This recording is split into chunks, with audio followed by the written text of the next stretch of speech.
Squier Stratocaster kay Sir Tonyo. Sa wakas may nagpa-setup rin ng gitara, no?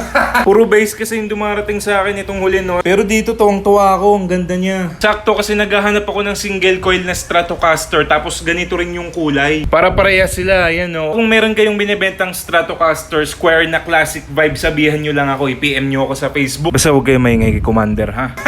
Simulan na natin to, full setup, let's go!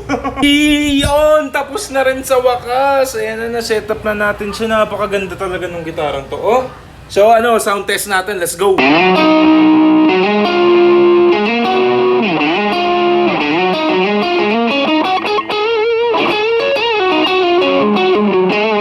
Wow! Try natin sa clean.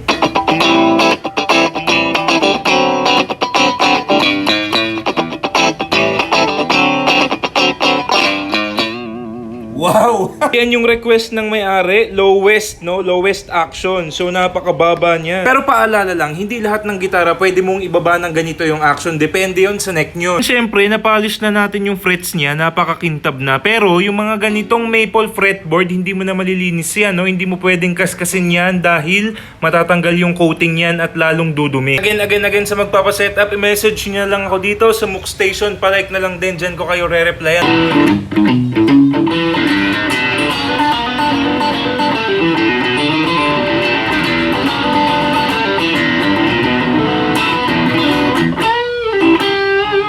Wow!